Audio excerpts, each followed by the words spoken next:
Ok, vamos a hablar sobre las hemorragias del embarazo. Tenemos el aborto. Vamos a empezar con las hemorragias del primer trimestre. Aquí está el aborto, que es la interrupción de la gestación antes de la semana 22. Va a ser la principal causa de hemorragias en el primer trimestre y lo podemos clasificar en aborto precoz y tardío. El aborto precoz ocurre antes de las 2 semanas y el aborto tardío ocurre entre las 2 semanas y las 22 semanas.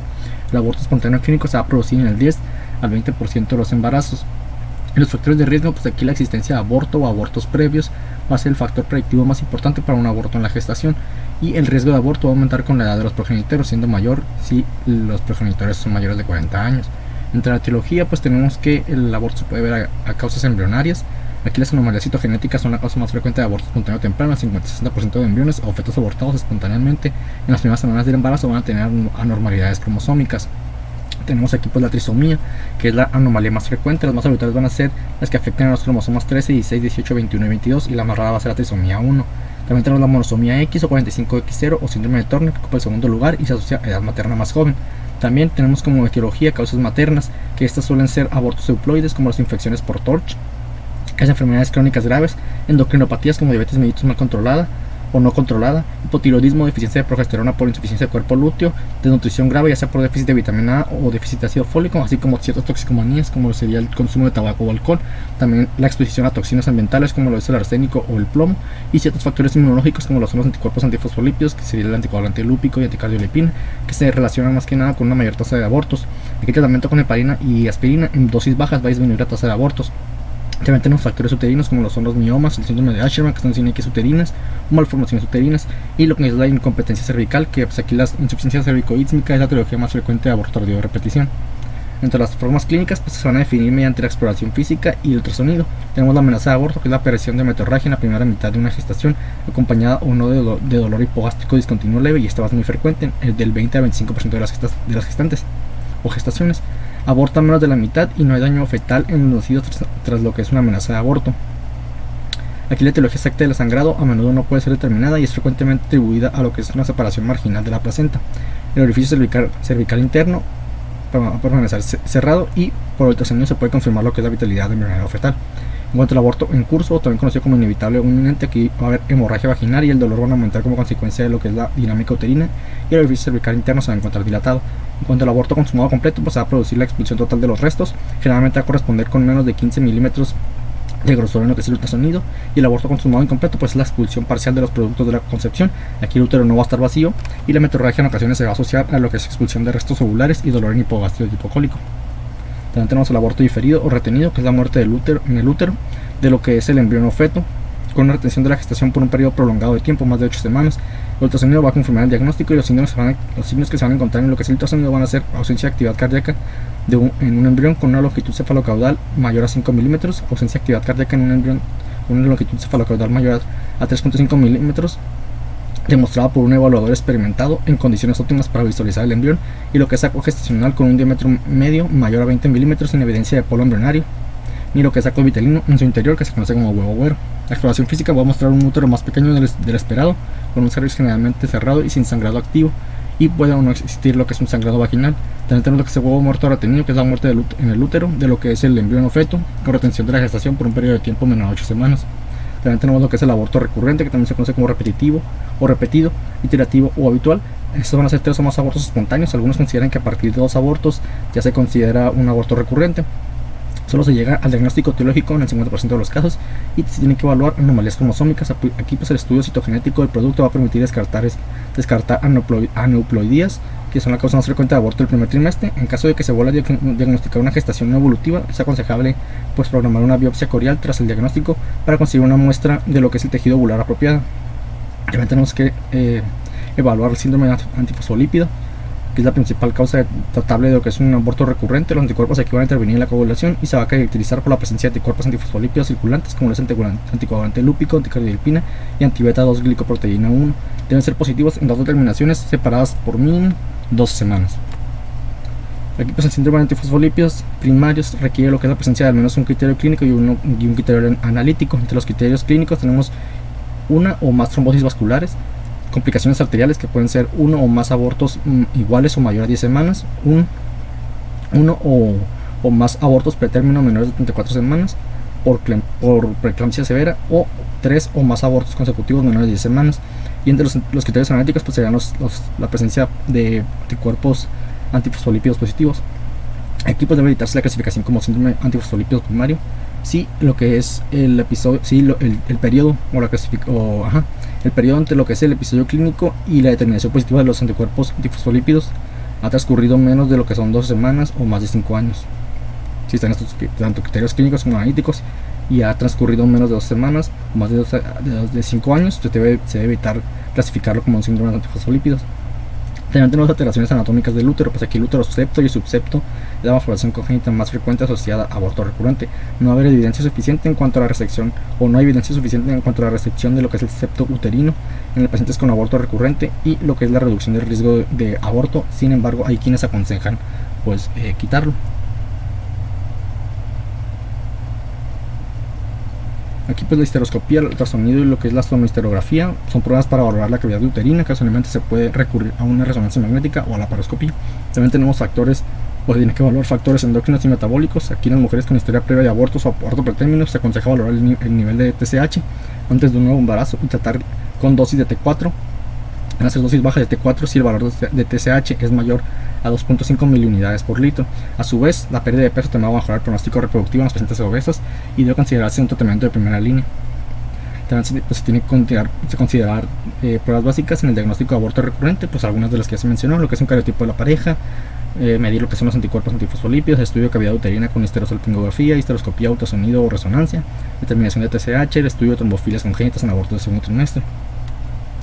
En cuanto al tratamiento, pues tenemos en la amenaza de aborto, ningún tratamiento ha mostrado eficacia. Aquí se va a recomendar o se suele recomendar lo que es el reposo relativo y la abstinencia sexual.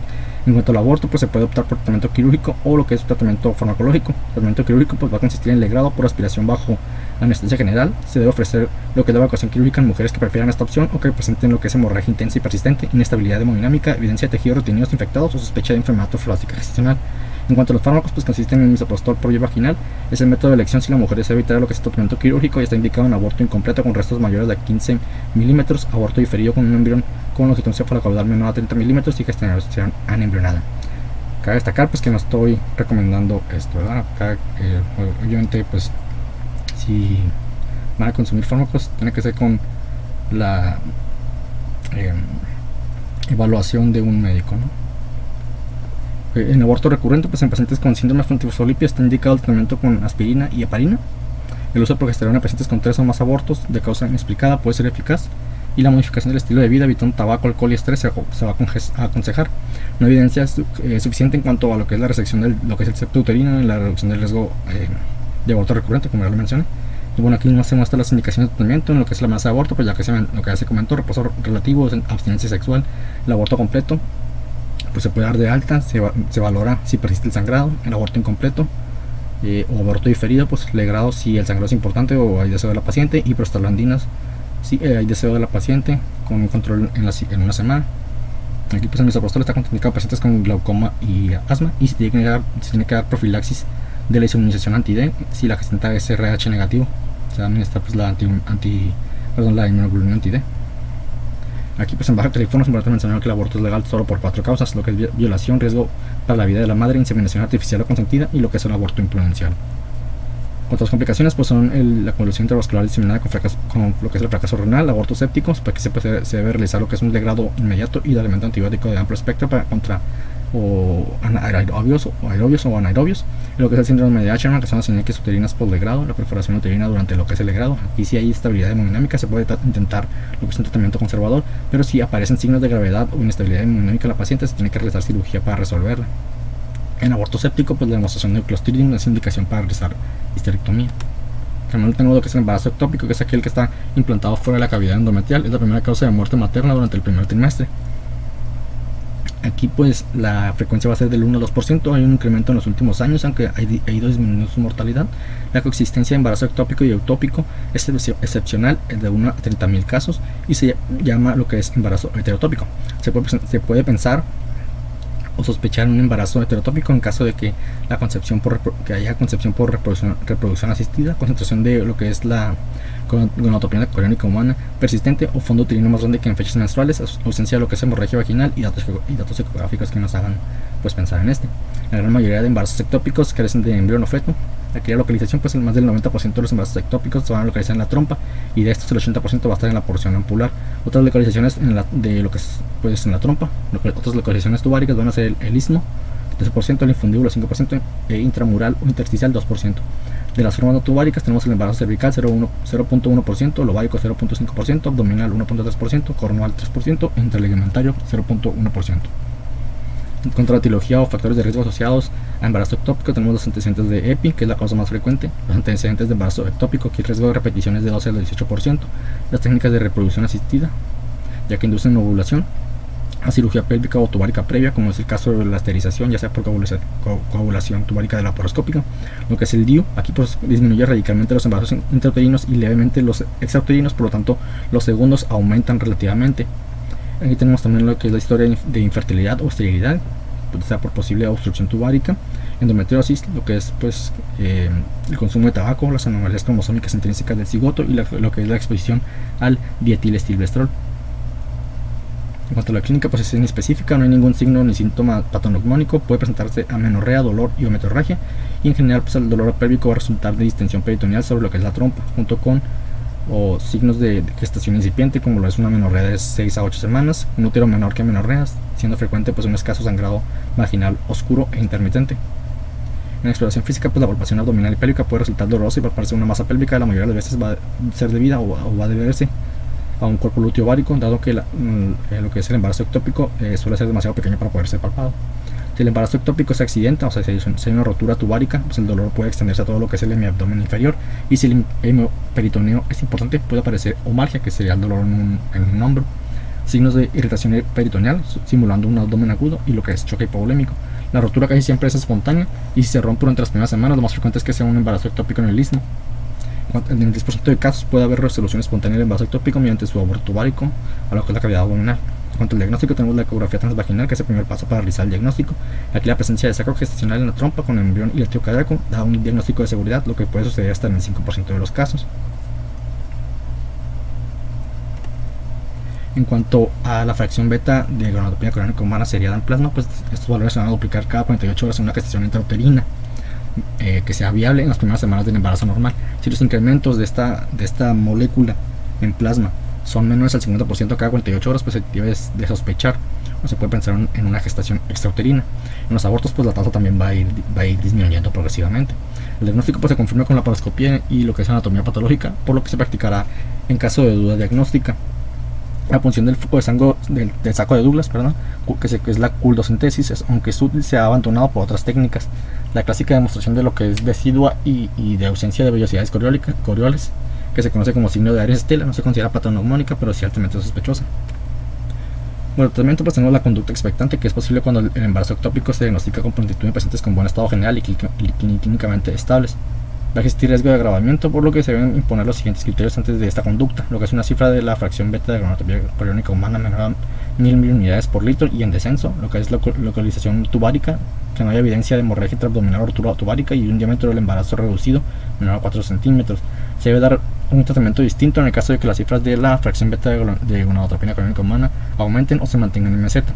Y el seguimiento se hará con ultrasonido y terminaciones seriadas de la gonadotropina coriónica humana, fracción beta, cada 48-72 horas hasta que la cifra sea menor a 5 unidades por litro. Con tratamiento médico, pues se va a administrar metotrexato por vía intramuscular mediante una o varias inyecciones en pacientes con buen estado general y clínicamente estables.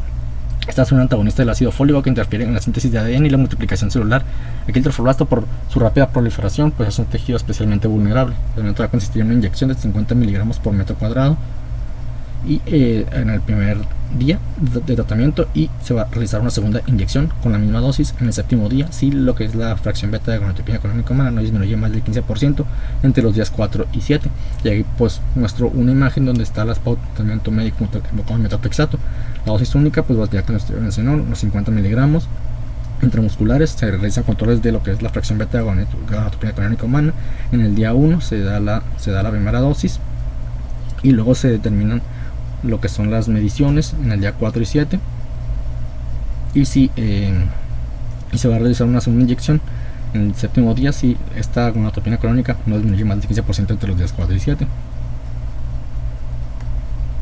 Las indicaciones para tratamiento médico, pues los criterios de inclusión para su administración van a ser un paciente estable hemodinámicamente, que no haya signos de rotura tubárica, un diámetro menor a 4 centímetros, una gonadotropía crónica humana, reacción beta menor a 5000 unidades por litro, actividad cardíaca negativa.